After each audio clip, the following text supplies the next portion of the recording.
Hey, today we're going to be making chicken marsala. So chicken marsala is boneless, skinless chicken breasts.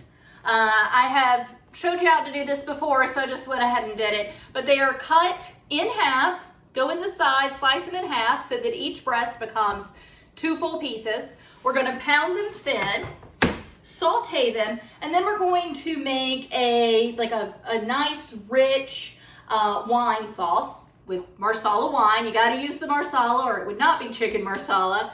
But it'll be a nice rich wine and mushroom sauce that goes along with them. So as I said, I've already cut the chicken. So I am just going to pound it thin now. Let's see. Usually just do 2 at a time, so we'll see how forward it goes. While I'm doing that, I've got my oil, or I've got my pan heating, but I want to put my oil in it so that it is ready to go when I am.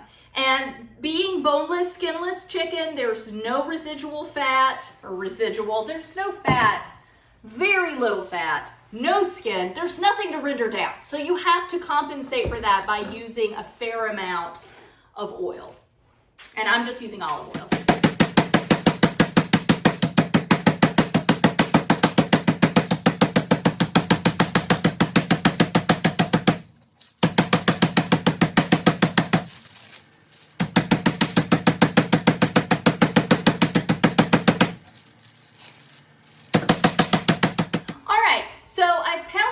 Thin so that they are roughly the same thickness all the way through. That means they'll cook at an even temperature. So I just want to salt and pepper both sides. I'll salt and pepper this top side and then pepper the other side once I get them in the oil.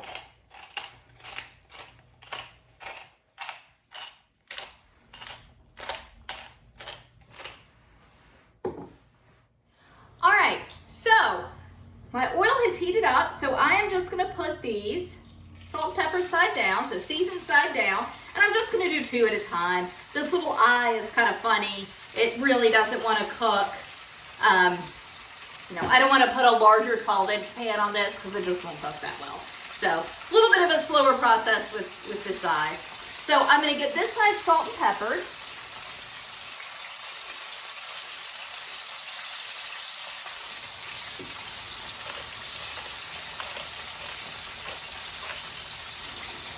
And since these are so thin, they're gonna cook up pretty quickly. So don't walk away from it. You definitely wanna keep an eye on this.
But I got my first 2 pieces of chicken done. They're nice and golden brown, or they're as nice and golden brown as boneless, skinless chicken is going to get. It's a little bit hard, I don't think the video is doing it justice. They do look a little more brown than they look there. But I've got my second ones in, salt and pepper, they're on their first side. I just want to go ahead and get some vegetables prepped. So I, wipe down my area dealing with raw chicken. So you want to not just wipe it down, but you want to actually clean it up. So cleaned up my work area, and I'm going to go ahead and chop one shallot.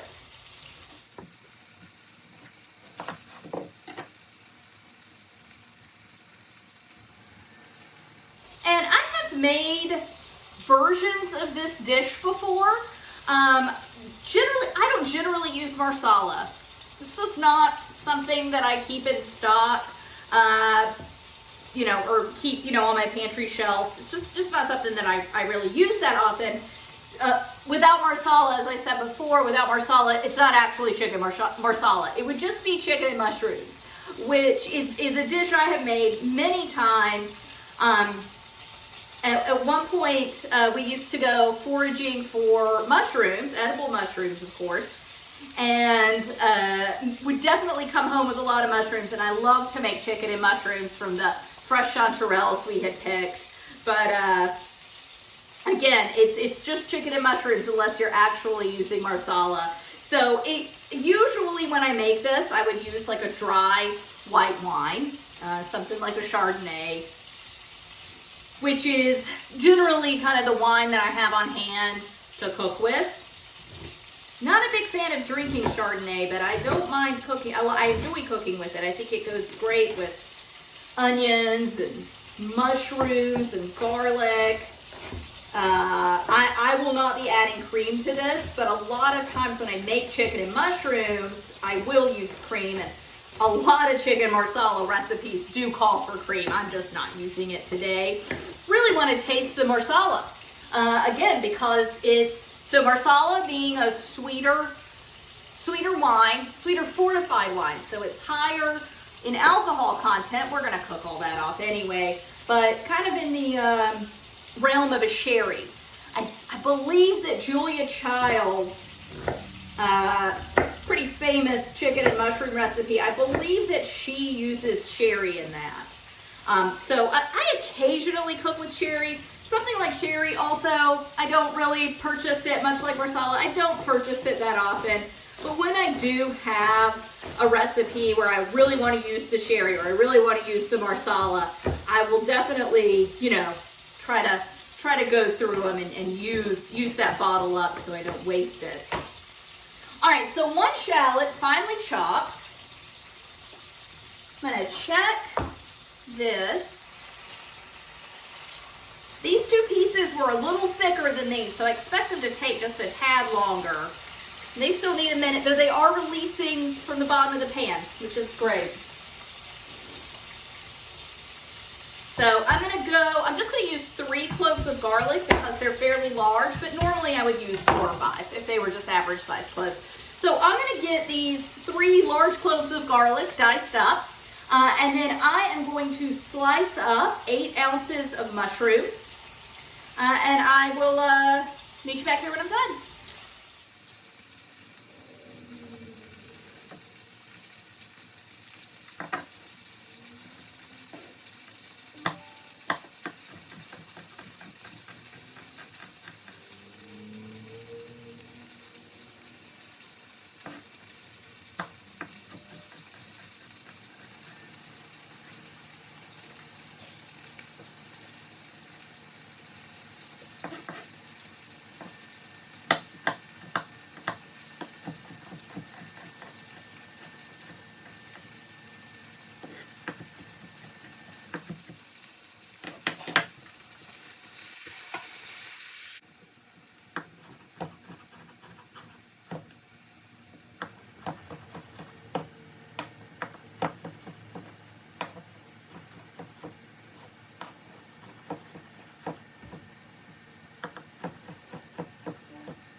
So we've got all 4 of our pieces of chicken browned up. The last 2 are pretty thick, so they did take a little bit longer.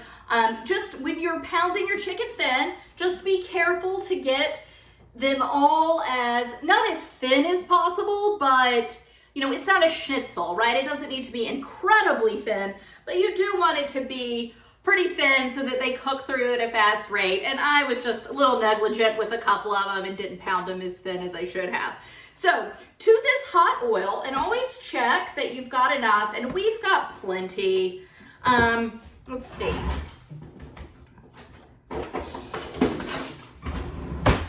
To the oil, I'm gonna go ahead and get my diced shallot in here. And this is one of those times where I really do try to get as small of a dice, might even call it a mince, so small, on my shallot, just because this is just like a little pan sauce that we're making. All right, so fairly liquidious. It's gonna be pretty. Doesn't have to be a perfect dice. It just needs to be smaller. And this pan is pretty hot, so these will cook up quickly.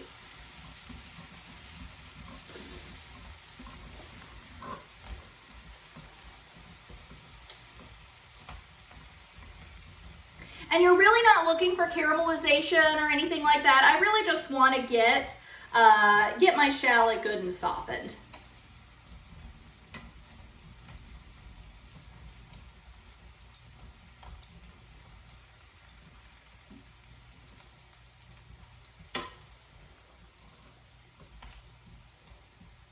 And that's actually good. I'm starting to see some browning on the edges. It's fairly translucent at this point. So now I'm gonna go ahead, I'm gonna hold off on that garlic. I'm gonna go ahead and get my mushrooms in. And this is 8 ounces of cremini mushrooms that I just sliced up. And I've said it before, but mushrooms take a deceptively long time to cook. There's a lot of water in them. So you really have to, you know, keep that in mind. They look like they cook really quickly. I mean, to me anyway, they look like they cook super quick, but they don't, because they have to release that water. But you do want to go ahead, get them tossed in all the fats. So anytime you're cooking with mushrooms, whether you're using oil or butter or lard, whatever fat you're using, get them coated in it. They soak it up. So you do want to just go ahead and toss them around in it first thing. All right. It's a little crowded, but it'll be okay. And I'm going to go ahead and salt and pepper them.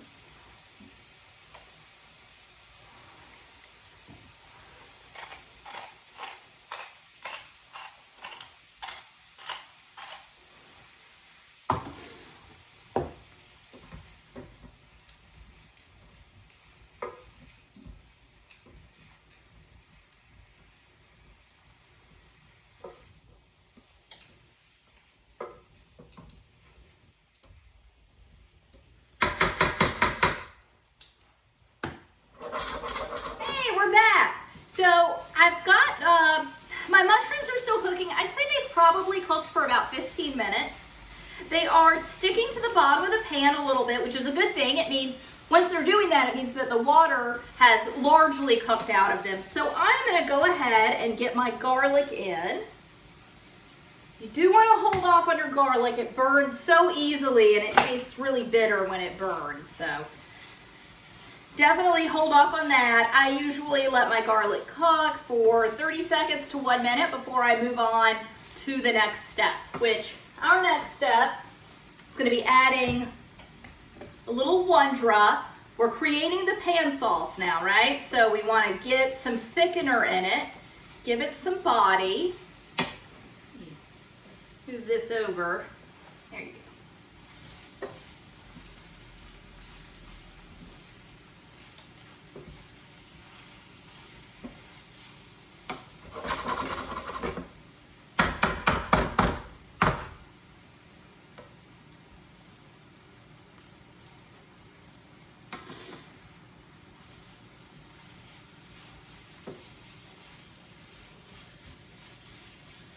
All right, I'm starting to smell the garlic. It's really fragrant. The next step is burning. So I want to go ahead and get my Wondra in, and I'm gonna do about 2 tablespoons. As always, you can use all-purpose flour if you would like. The Wondra is just a smaller little granule, little grist, so it breaks down a little easier. So kind of ensuring a less lumpy sauce. Although I don't have a lot of trouble with lumpy sauces even with flour, but just in case. Like the shaker bottle, honestly. All right, and we just want to cook the raw taste out of the flour. So you want to make sure everything is coated.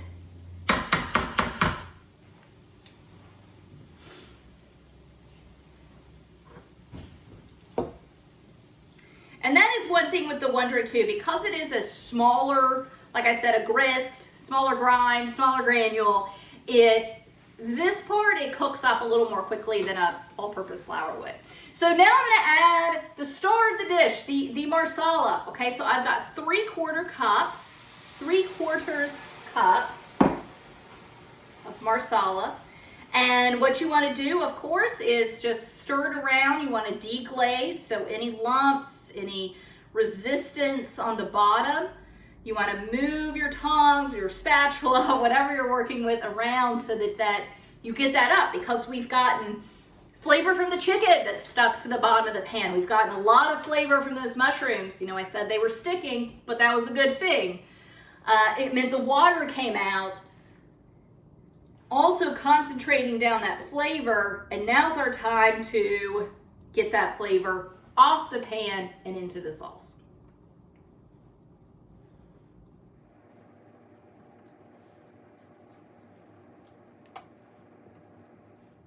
And I'm gonna add some thyme. I am just gonna use dried thyme. It has been raining for about a week straight, and my backyard has just become a bog.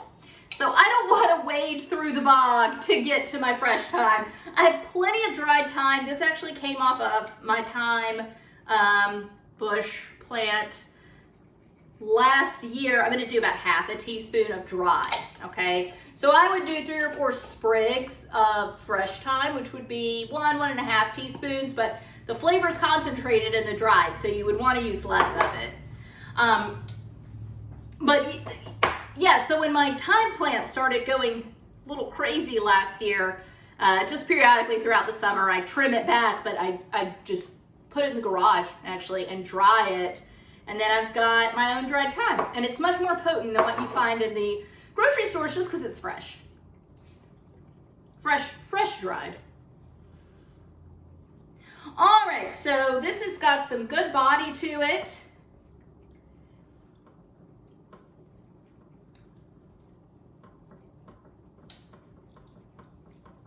Not really feeling much resistance on the bottom of the pan any longer.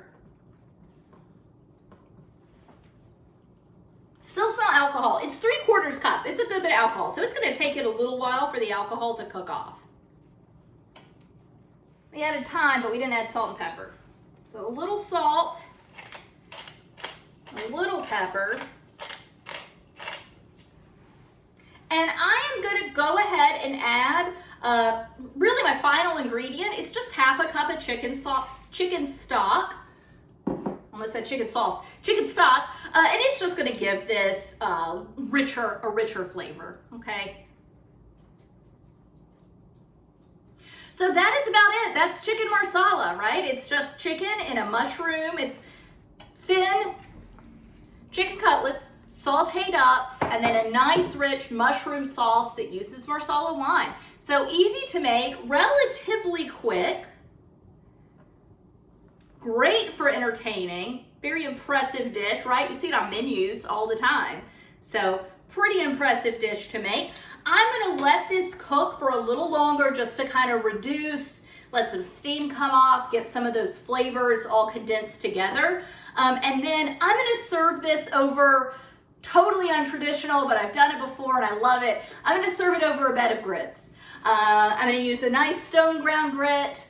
I think I've said before, we really love grits. We don't eat them a lot, but when we do eat them, we like a huge amount.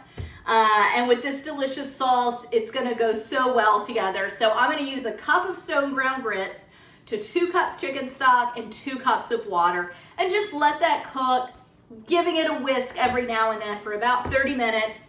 I will serve this over, so put the chicken on the bed of grits, drizzle the sauce over everything, and then we're gonna have a side salad as well. Maybe my boyfriend will brave the boggy backyard to get to the lettuce. So we'll see. But that is it for now, really. I mean, that's the bulk of it. Like I said, I just want to let this condense down and condense its flavors, but I'm really just gonna stand here watching it cook. So you don't really need to see that. But thank you so much for joining me, and I'll see you next time. Bye.